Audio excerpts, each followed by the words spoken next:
If people are not listening to you, stop talking to them. And that is the best piece of advice that I can give you. And what happens is that if you stop talking to people who aren't listening to you and start watching them instead, they will tell you what they're up to. But so if you have things to say them, but you find people that will listen, talk to them. The ones who aren't listening, pull back. Because you're devaluing what you have to say by offering it to an audience that does nothing but reject it. And that's a good guideline to life in general. Don't underestimate the power of truth. There's nothing more powerful. Now, in order to speak what you might regard as the truth, you have to let go of the outcome. You have to think, all right, I'm going to say what I think. Stupid as I am, biased as I am, ignorant as I am. I'm going to state what I think as clearly as I can, and I'm going to live with the consequences no matter what they are. Now, the reason you think that's an element of faith. The idea is that nothing brings a better world into being than the stated truth. Now, you might have to pay a price for that, but that's fine. You're going to pay a price for every bloody thing you do and everything you don't do. You don't get to choose to not pay a price. You get to choose which poison you're going to take. That's it. So if you're going to stand up for something, stand up for your truth. It'll shape you because people will respond and object and tell you why you're a fool and a biased moron and why you're ignorant. And then if you listen to them, you'll be just that much less like that the next time you say something. And if you do that for 5 years, you'll be so damn tough and articulate and able to communicate and withstand pressure that you won't even recognize yourself. And then you'll be a force to contend with. It is not safe to speak, and it never will be.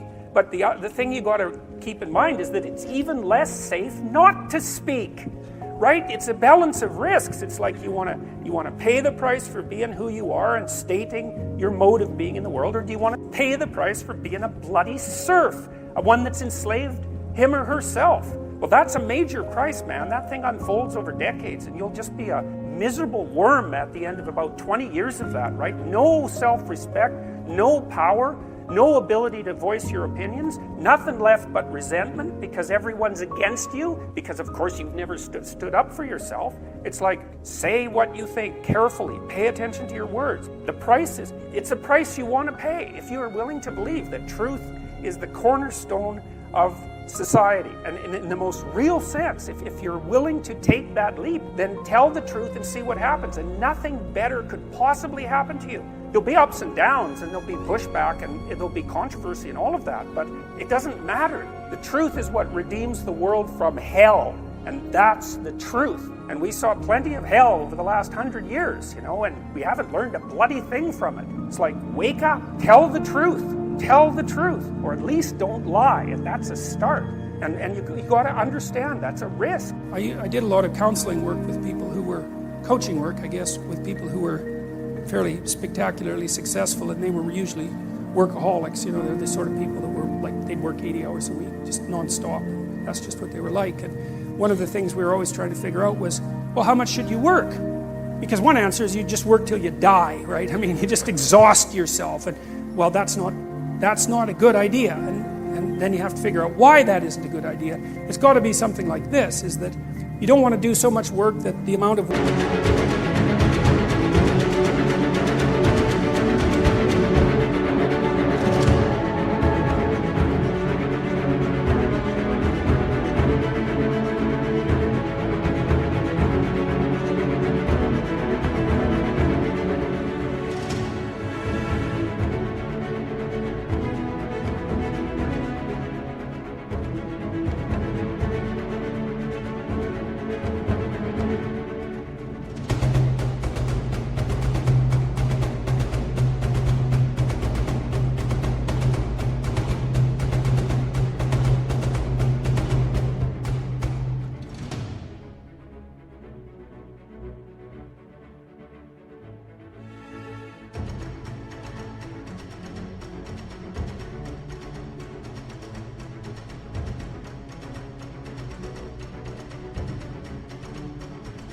work you do interferes with the amount of work that you could still do, right?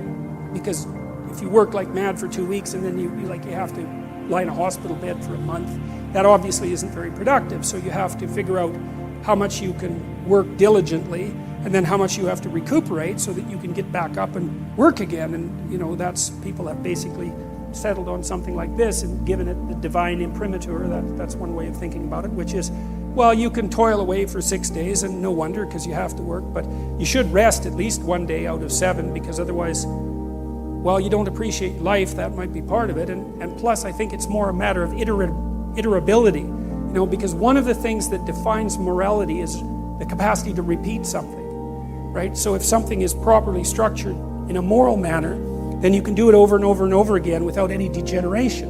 And so that's kind of like a relationship. If your relationship is negotiated, you can continue to negotiate it, and then you can have a relationship that lasts for a long time. You can do it today and next week and next month and next year. You can maintain it across time. And this, I would say, is the wisdom that's been garnered over God only knows what period of time. That's a good thing for modern people to know, because we seem to be, even though, we're very wealthy by historical standards, our capacity to relax isn't exactly what it could be, and I think that's really hard on people. What Panksepp observed, and I think this is a brilliant piece of science, is that, first of all, juvenile male rats in particular like to rough and tumble play. They like to wrestle, and they actually pin each other just like little kids do, or like adult wrestlers do. They pin their shoulders down, and that basically means you win. And so, okay, so that's pretty cool. But what's even cooler, I think, well, there's 3 things. One is, the rats will work for an opportunity to get into an arena where they know the play might occur. And so that's one of the scientific ways of testing an animal's motivation, right? So imagine you have a starving rat and it knows that it's got food down the end of a corridor. You can put a little spring on its tail and measure how hard it pulls, and that gives you an indication of its motivational force. Now, imagine the starving rat that's trying to get to some food, and you have a little spring on his tail, and you waft in some cat odor. So now that rat is starving and wants to get out of there. He's going to try to pull even farther towards the food. So getting away plus getting forward are separate motivational systems, and if you can add them together, it's real potent. And part of the reason why in the future authoring exercise that you guys are going to do as the class progresses, you're asked to outline the place you'd like to end up, which is your desired future, and also the place that you could end up if you let everything fall apart, is so that your anxiety chases you and your approach systems pull you forward.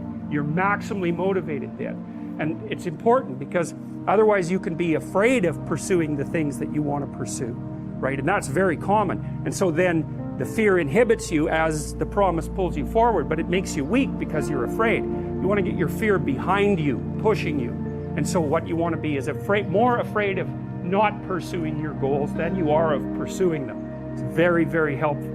And lots of times in life, and this is something really worth knowing, and this is one of the advantages to being an autonomous adult, is you don't get to pick the best thing. You get to pick your poison. You have 2 bad choices, and you get to pick which one you're willing to suffer through. And every choice has a bit of that element in it. And so if you know that, it's really freeing, because otherwise you torture yourself by thinking, well, maybe there's a good solution to this.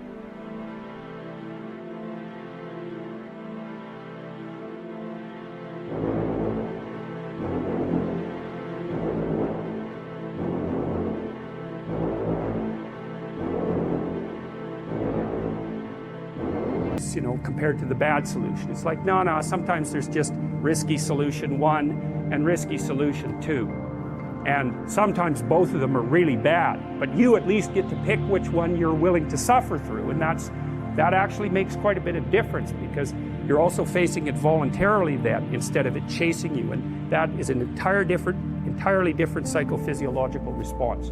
Challenge versus threat, it's not the same, even if the magnitude of the problem is the same.